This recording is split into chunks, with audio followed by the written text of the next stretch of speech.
What's going on, guys, and welcome back to another video. So in today's video I am going to be doing my Premier League predictions for the 2019 to the 2020 season. So without further ado, guys, let's just get straight into today's video. Also, apologies for this video coming out a little bit late. The Premier League season has already kicked off. The reason why this video has come out a little bit late is because I've only just come back from my summer break from the UK and Portugal. So unfortunately this is the time when I'm going to be doing my video, but already the transfer window has been closed, and that doesn't really affect on where the teams are based now after match day 1. So that doesn't really affect these predictions, because all these predictions were pretty much done when the transfer window was closed. So it's all done. This is going to be my Premier League predictions from relegation zone up to who is going to be winning the league for me as well. Let's just get straight into it. 20th for me. I'm sorry, but Blades fans, I'm going to have to put Sheffield United finishing 20th. For me, I just don't think they have what it takes to play at a top level. It's been a long time since they've been in the Premier League. I just don't think they have what it takes to play at a top level. Obviously, they have signed Phil Jagielka on a free transfer, and they've also got the likes of Dean Henderson, who they brought in from Manchester United out on loan. Also, Mossett from Bournemouth, if I'm right. Besic, if that's how you say his name, from Everton. So they've got a few good players in there. Not going to set the standard, I think, for Sheffield. I'm probably just not going to get them out of that relegation zone. So for me, I'm sorry, Blaze fans, but Sheffield for me are going to get relegated. Also, who's going to be following them is, for me, unfortunately, coming 19th is Norwich. I'm sorry, Norwich fans, I just don't see you staying up either. I just don't think you guys are good enough to stay up. Obviously, you have signed Sam Byram from West Ham, Patrick Roberts from Man City, Josip Domeric, if that's how you say his name. Same for me. I just don't think they have what it takes to play at a top level. I'm sorry, Norwich fans, but I just don't see you staying up either. 18th place, I think who's just going to miss out and who's going to probably most likely go back to the Championship this season.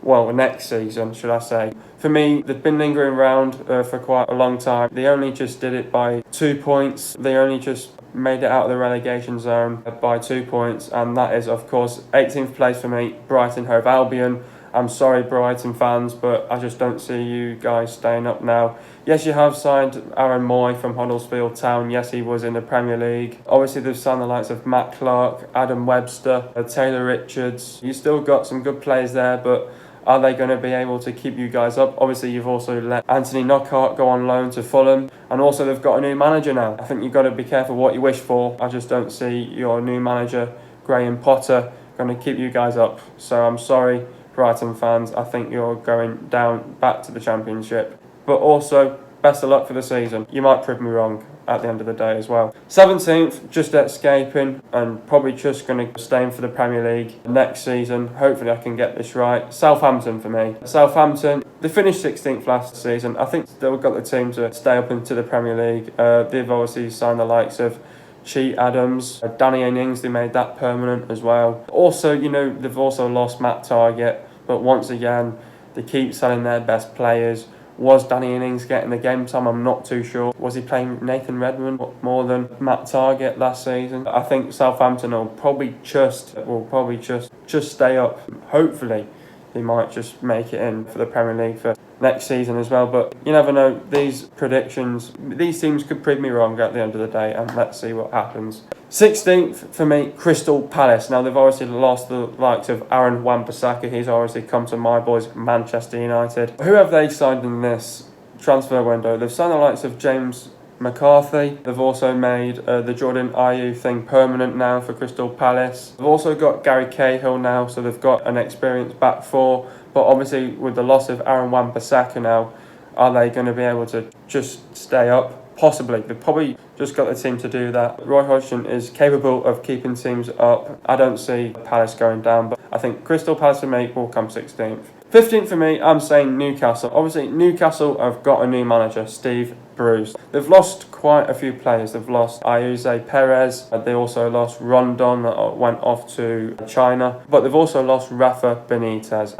I think without them, it's going to be a struggle for Newcastle. But at the end of the day, you have to give Steve Bruce time. Got some good players in there. They've signed the likes of Joe Ellington, a striker as well. It's a big day for them. Also, they've brought back Andy Carroll back home as well. So that's another striker as well that they signed. They also signed Maxime, however you say his name. Really struggle there. But at the end of the day, there's some good signings. But for me, I think you just have to give Steve Bruce time. This is his first big job at Newcastle, so the pressure's on.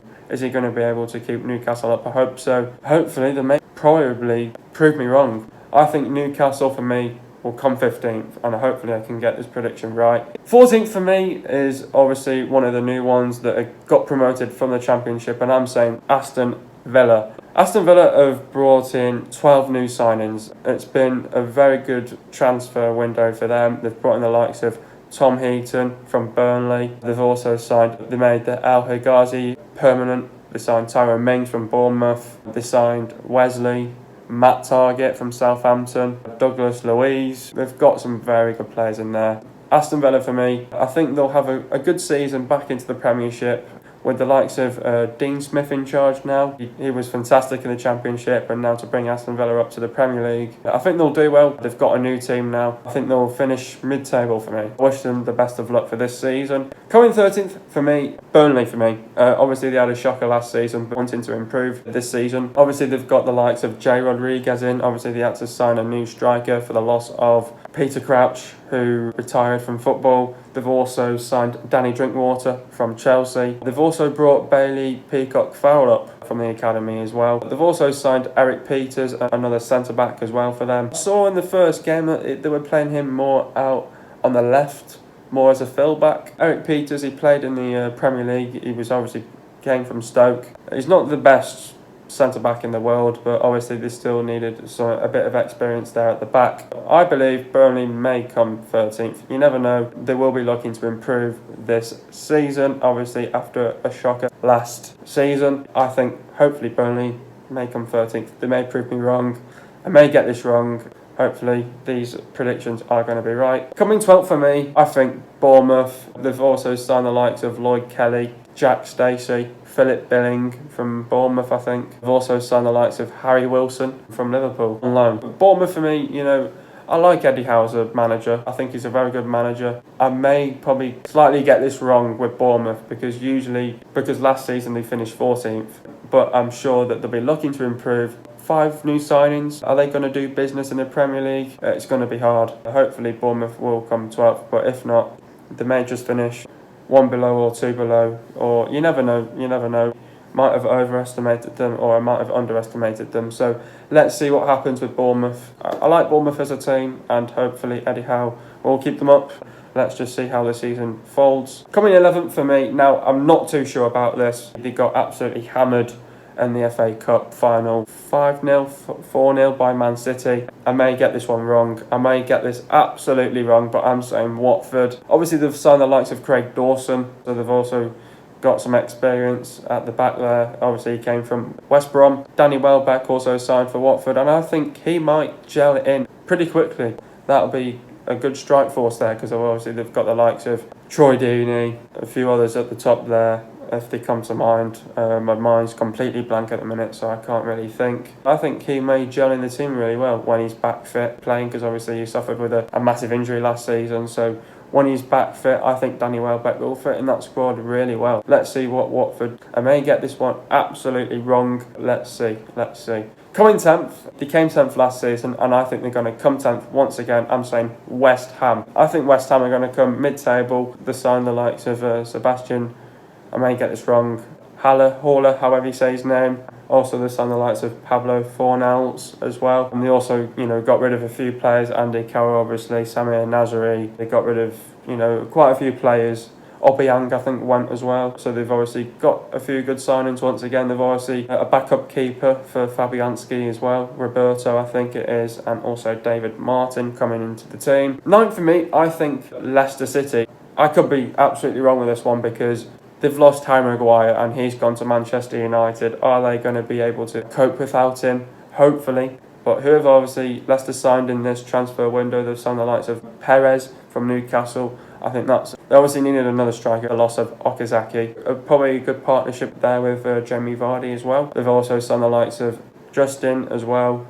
Tillemans, they made that permanent as well. He was also linked of coming to Manchester United as well, but it didn't come our way. Yeah, they made that one permanent. I don't know, I could get this one absolutely wrong. I could overestimated them. I think they're just going to have to learn to defend properly now without Harry Maguire being in the team. I think it's probably going to be a bit of a bumpy ride with Leicester. They obviously like playing attacking football under Brendan Rodgers. Hopefully I can get this one right. And if Leicester do come 9th, I'll be absolutely over the moon with that. Coming 8th for me, Wolves. I think Wolves may come 8th. Obviously, they've got a fantastic team once again. Obviously, in the second season, teams like Wolves who stayed up, the other two went back down to the Championship. Obviously, that was Brighton and Fulham.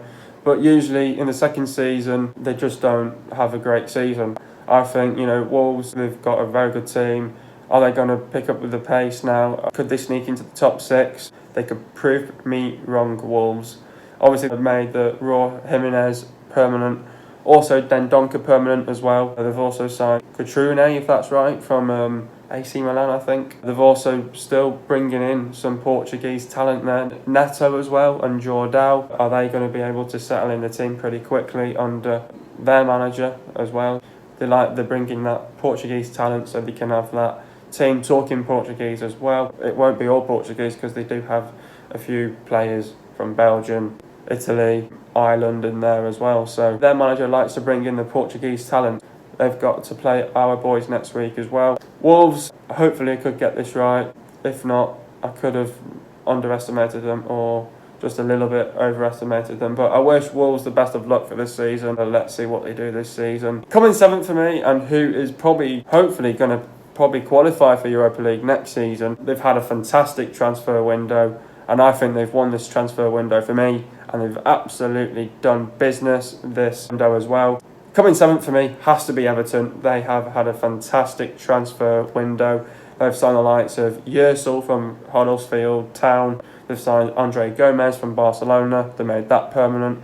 They brought in Fabian Delph as well. It really shocked me and surprised me because I was at Manchester City, but obviously they brought in a new left back. I'll get to them in a minute. But they also signed Philippe Gabin as well. Moise Keane as well. They've done really well. Sidibe at right back as well, out on loan. And Alex Iwobi as well. So I think for me, they've done fantastically well. I think Everton are going to probably cause problems this season because if you put Richarlison, Walcott and Iwobi with Moise Keane playing, I think they're going to be much of a threat this season, Everton, and they could make an impact this season as well. So I think Everton for me may come 7th. Pretty much, let's get into this top 6. Pretty much, I have agreed with most of these people who have obviously predicted the top 6. Some of them I agree with, some of them I'm a little bit off with. Coming 6th, Chelsea for me. I said Chelsea were going to come 6th last season. They proved me wrong, they came 3rd. But this season, I am definitely sure that they're going to finish 6th. This could go absolutely wrong for Chelsea this season because they've got a new manager now, Frank Lampard. Is he the right man for the job? You've got to have to give him time, but then maybe come December, he may leave, he may get the sack. Let's see how it goes, but don't forget they've lost the best player, they've got a transfer ban, and they've got to bring the youth up. They've already just lost their first game to Manchester United 4-0. You've got to give him time, but for me, I think he's just not the man for the job for Chelsea. He's going to be under pressure. Is he going to be able to cope with that pressure? For me, I think Frank Lampard is a manager that can probably stick in the Championship. I think Chelsea may have done a wrong move, but let's see if he can keep his job by Christmas. But who did Chelsea sign? They obviously signed Kovacic. They made that permanent, and they also signed Christian Pulisic back in January before they had that ban as well. They're the two signings that they've really made that's coming to the team. Yeah, big loss obviously for them was David Luiz. He had a bit of a fallout with Frank Lampard in pre-season and he's obviously gone off to Arsenal, but I'll get into that now. Coming 5th for me, who is just going to miss out on top 4? For me, unfortunately, Arsenal for me. Why Arsenal coming 5th? I don't hate on Arsenal. I wish them the best of luck. I think for me, their attack's really good. They've also got the likes of Nicolas Pepe in, and Nicolas Pepe, Aubameyang and Lacazette is going to be fantastic. They're going to link up pretty well in the season. That is going to cause the opposition problems this season as well. But if you look at their defence, it's a mess. They've got the kid in, Maitland-Niles at right back. They were desperate for a right back. for me, they're just a mess at the back. Yes, they've signed David Luiz, but I just don't think he's the answer to their defence. I think that's made their defence even worse. I'm not just saying that because I'm an Arsenal hater. I think personally it's just made their defence even worse because he concedes goals. Look at it, Monreal, and they've got that other crap defender as well. Can't think of his name. They've also got that Cicatrice, but obviously they've got... What's his face? What's his name? Mustafi. Yeah. So with them three, I just don't think they're going to get on well. And I just don't see them. They're a mess at the back. That's all I can say. Obviously, they've signed Kieran Tierney, also left-back position. He might be a good player, but for me, David Luiz isn't the player to sign. No. For me, no. But also, they've also signed Danny Ceballos as well, if that's how you say his name. He's taking Aaron Ramsey's number now. I think he's a person that they needed to sign. Also, Pepe. I think Arsenal have done well. Nevertheless, I think Chelsea and Arsenal will just miss out on top four this season. Coming fourth, I'm going to say Manchester United, my boys. You know, we've obviously signed the likes of Daniel James. He scored his first goal against Chelsea. Very good signing, winger. His position is out on left wing. Very good signing there. Obviously, we had to improve our defence. We signed the likes of Aaron Wan-Bissaka. Also, we signed Harry Maguire for 80 million. People are criticising he's not worth the money, but if you look at his stats, they will prove you absolutely wrong. He is the man that has come to our club. It's his dream. He's got the number 5 shirt. Who used to have number 5 shirt? Rio Ferdinand. And he looked up to Rio Ferdinand as well. Maguire is the man who we needed. A commanding defender. Tall. He shows passion, pride. Plays with heart and plays with a badge. Hopefully he's going to make a lot of memories at this club. We've got off really well off the start of the season. Man United 4 for me. I think we'll get Champions League for next season, hopefully. Third for me, Tottenham. Tottenham have had a very good transfer window as well. They've signed the likes of Ndombele, Ryan Sessegnon and Lo Celso as well. Obviously signed Sessegnon and Lo Celso on deadline day, so they've made some very good signings as well. They've also got Jack Clark as well. But they've done very well, Tottenham. They've made signings for once. I think Tottenham will stay third for this season. Coming second for me, I have to put Liverpool. Liverpool, I would say they have signed someone. They have signed one signing, and that is Adrian, the backup keeper for Liverpool. Obviously, he has to play now for the next couple of weeks as Alisson is injured. But Adrian, their second goalkeeper now for Liverpool. Obviously, it looks like Jurgen Klopp doesn't want to improve in his team. He obviously trusts in his players and believes in his players, with the likes of Mane being there, Firmino, Salah, Origi. Obviously, they got rid of Daniel Sturridge. They've also got players now battling for places, the likes of Oxlade-Chamberlain coming back from injury now, Joe Gomez coming back into the team. Obviously, he's just thought it's not necessary to get stronger, but he just trusts and believes in his team that he's got right now. Just wants to set the standard and try and battle for the Premier League. By winning the Champions League, is it going to give them any motivation? Yes, it will. They've obviously got the Super Cup this week as well against Chelsea. That will obviously motivate them to win the Premier League, but just for me, I think they'll just miss out once again. Liverpool. Obviously, the Premier League winners for me for this season has to be Manchester City for me. I think they've just got a fantastic squad. They're going to improve every season. They've obviously signed the likes of Rodri as a replacement for Fernandinho as he's getting old now. They've also signed a new left-back, Angelino, however you say his name. So they re-signed him as well. They've also got a new right back, João Cancelo, who's going to have to challenge for a good place. He's also up against Kyle Walker there as well. He's probably going to play in those games, the likes of the Champions League, hopefully get a good run out in the FA Cup and the Carabao Cup. So I remember Manchester United coming up against Juventus. He wasn't the man to play at right back. I can't remember who they have at right back at Juventus, but you shouldn't really blame players, but for me, he was the man who was a weakness in that Juventus team. Probably cost Juventus that game against Manchester United in the Champions League. A surprise signing, Scott Carlson as well from Derby County, alone there as well. For me, I think Manchester City are going to win the league. They've just got a fantastic team. They're my Premier League predictions. You guys may agree. If you don't, then get them in the comments. I'll see you guys in a video in the next coming days with a new video coming soon. Please like, subscribe to the channel if you are new, and I'll see you guys in a video in the next coming days, and peace.